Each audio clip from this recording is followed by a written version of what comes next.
Dans cette vidéo, on va parler des conditions de la vraie vie, à savoir quand on sort dehors, ça dépend où on se trouve, mais régulièrement il peut pleuvoir. Ici, on va vraiment parler de techniques simples qu'on utilise au service pro pour pouvoir s'occuper des matériels. J'ai des souvenirs à Roland-Garros de récupérer une quarantaine de matériel photo. Après la finale de Roland-Garros, il y a eu une bonne grosse averse, ou même carrément il a plu pendant la moitié du match, et les matériels reviennent comme on voit ici, c'est-à-dire mouillés tout simplement, avec des gouttes de pluie. Qu'est-ce qu'on doit faire dans ce cas-là? Où qu'on soit en fait dans le monde, on va tout simplement avoir besoin de nettoyer et de s'assurer que son matériel ne va pas subir les conséquences de la pluie. Évidemment, si vous travaillez dans des conditions de pluie prolongée, je vous conseille de faire ce qu'on a fait là. On a mis sur un Z9 et un 800 mm une housse de pluie.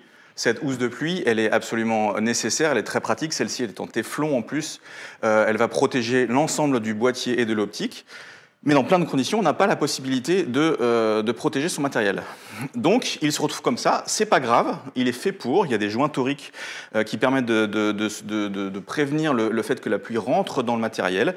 Et on va s'occuper de son matériel avec deux outils très simples qu'on trouve normalement à peu près partout, même quand on est en voyage, à savoir un sèche-cheveux et une serviette de toilette. Là, j'ai posé déjà le matériel sur une serviette de toilette. Ça s'applique quand on revient de l'extérieur quand il pleut, mais aussi quand il neige, évidemment. Quand il neige, la neige se transforme en eau immédiatement dès qu'on rentre à l'intérieur. Donc ce qu'on va commencer par faire déjà, c'est éponger le matériel, à savoir, on entoure, on enroule, et déjà on va avoir la pluie qui va être épongée très simplement, en quelques secondes, intégralement sur le boîtier. Il va nous rester, on va se rendre compte que là, quand on a fait ça, déjà il y a beaucoup de pluie qui est partie, beaucoup d'eau qui est partie, mais maintenant, le truc assez miracle et qu'on a tout le temps en service en assistance pro, c'est un sèche-cheveux, aussi simple que ça. Partout dans le monde où on va en assistance, normalement, on va trouver un sèche-cheveux. Et qu'est-ce qu'on va faire? On va l'allumer et on va passer sur le boîtier, partout. Alors pour vous expliquer, j'arrête un peu le sèche-cheveux, mais qu'est-ce qui se passe? En fait, on pousse les gouttelettes en dehors de toutes les rainures, et il n'y a rien d'autre quasiment que le sèche-cheveux pour le faire. Surtout, ne mettez pas le matériel dans du riz si vous avez eu beaucoup d'eau. Le riz, en fait, va devenir un petit peu poudre et va pouvoir s'insinuer dans le boîtier, et alors là, c'est pas bon du tout. Ne faites pas cette... c'est plutôt une légende que de le faire. Donc là, je vais continuer à le sécher pour que vous voyez, mais je ne vais pas forcément continuer à parler.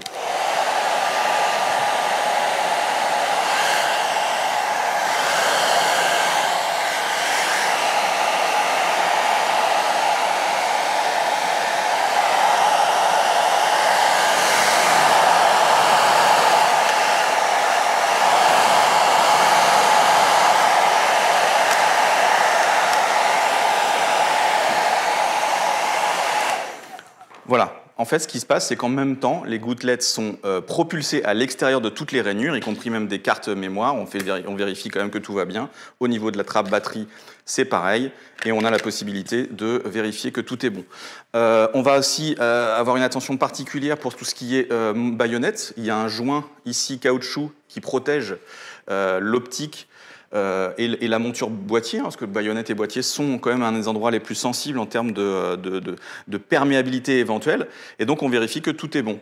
Là, ici, il me reste quelques petites gouttes, mais c'est simplement pour l'objet de vous montrer que le matériel, il redevient comme d'habitude, c'est-à-dire dans des conditions où là, en quelques instants, en 1 à 2 minutes, on a pu gérer cette problématique d'eau. Maintenant, il y a un cas particulier qui va être l'eau de mer. L'eau de mer, c'est l'objet, on va dire, le plus dangereux pour un matériel photo.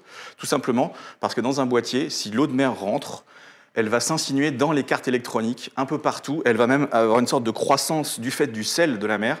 Et il peut y avoir vraiment une oxydation ultra rapide du matériel. Donc c'est pareil, vous faites juste la même chose. La différence, en fait, que vous allez avoir, c'est qu'il faut rincer le boîtier, pas complètement sous l'eau, mais il faut le rincer éventuellement avec une éponge humide. Vous allez enlever le maximum de sel possible et faire pareil, c'est-à-dire sécher avec un sèche-cheveux l'eau qui va pouvoir comme ça être propulsée, expulsée du matériel. Encore une fois, ça, c'est vraiment un cas extrême.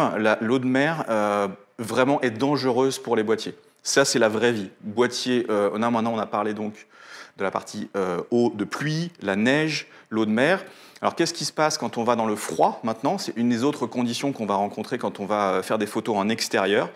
Il y a juste une problématique, mais qui est de moins en moins importante, c'est très clair. Les batteries lithium-ion sont beaucoup moins sensibles au froid que les batteries NiMH du passé. Ceci dit, c'est quand même bien de prévenir leur décharge, tout simplement en gardant ces batteries au chaud. Et il n'y a rien de plus intelligent que de les garder sur soi, parce que quand on est en extérieur, la chose la plus chaude environnante, ce n'est pas d'utiliser un chauffage d'appoint ou quoi que ce soit dans un sac photo, c'est de les mettre sur soi. Donc on va avoir tendance à les mettre dans ses poches intérieures de manteau, dans ses poches juste proches de soi, et les batteries ainsi pourront être préservées éventuellement d'une décharge importante ou d'une baisse de charge. Un dernier élément par rapport au froid, c'est quand on va bien sûr passer de l'intérieur à l'extérieur, il est très important de forcément acclimater son matériel. Les lentilles et les boîtiers photo et les optiques sont du métal et du verre, sont très sensibles à la condensation naturelle en fait, qui se produit quand on change de température et d'environnement d'humidité. Donc la seule chose à faire, ce n'est pas de frotter ces optiques, ces viseurs, c'est d'attendre. C'est d'acclimater à la température et aux conditions d'humidité extérieure le matériel. Donc voilà vraiment ce qu'il y a à savoir de façon assez basique, en règle de base, à avoir tout le temps en tête, à savoir quand on va sous la pluie, il faut toujours avoir près de soi une serviette de toilette et un sèche-cheveux le plus rapidement possible, si c'est possible. Quand on va au niveau de l'eau de mer, si jamais le matériel a des vagues ou tombe dans l'eau de mer, le mieux c'est vraiment d'humidifier pour enlever le sel et ensuite de sécher avec une serviette de toilette et un sèche-cheveux. Et pour le froid, on garde les batteries proches de soi et on acclimate son matériel pour que la condensation et la partie buée qui est sur l'optique avant, la visée, enfin toute la chaîne de production d'images disparaissent.